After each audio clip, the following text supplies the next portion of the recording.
Everybody, as we prepare for Halloween holiday festivities, the Red Cross asks residents to test your smoke alarms as you turn back the clocks this Halloween weekend. And in addition to home fire safety, Red Cross is sounding the alarm on Saturday, November 8th over in Taft. And joining us in studio with a preview of Sound the Alarm is Norma Doan at the Red Cross. Norma, thank you so much for joining us. Thank you so much for having us. Explain to everybody what is going down in Taft. What is Sound the Alarm? Sound the Alarm is a program that the American Red Cross facilitates where we go in and install smoke alarms into homes at no charge. So we're there to provide safety training, education, and also do installation of smoke alarms to help save lives.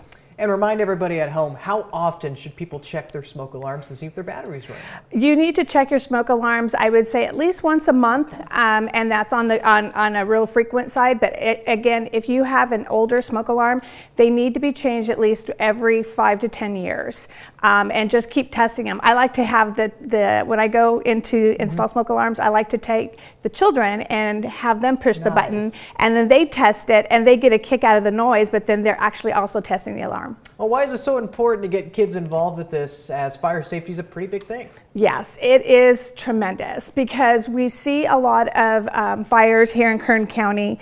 As a matter of fact, we saved 2,508 lives since 2014 with this program.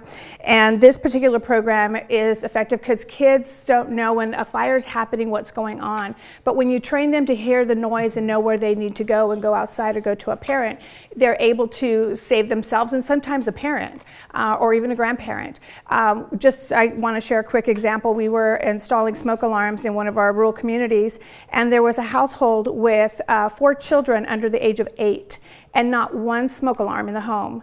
That day we installed 5 at no charge, and we trained the children, had to listen to them, but also the parents on what to do in case of an emergency.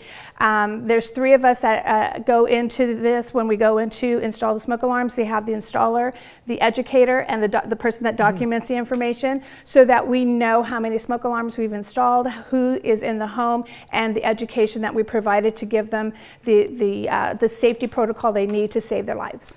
Norma, another thing kids can get involved in is a fire safety plan, just in case there is a fire. Where to go, where to meet, how important is that? That is so important. You need to include at least 2 ways to get out of the house. And so that's so important as they know where they need to meet family members in case of a fire. So again, we see time and time again that if they don't know where to go, if there's smoke, you know what they need to do. So definitely have a plan. A 2-minute plan is what you need to practice with your family. Get out there and really kind of just walk them through it.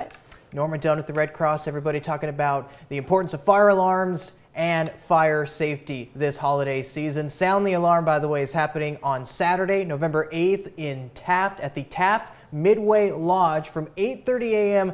to 1 p.m. Its goal to help install free smoke alarms, and you are encouraged to sign up at soundthealarm.org/CCR. Norma, thank you so much for joining me. Thank you so much for having me. Of course, stick with us.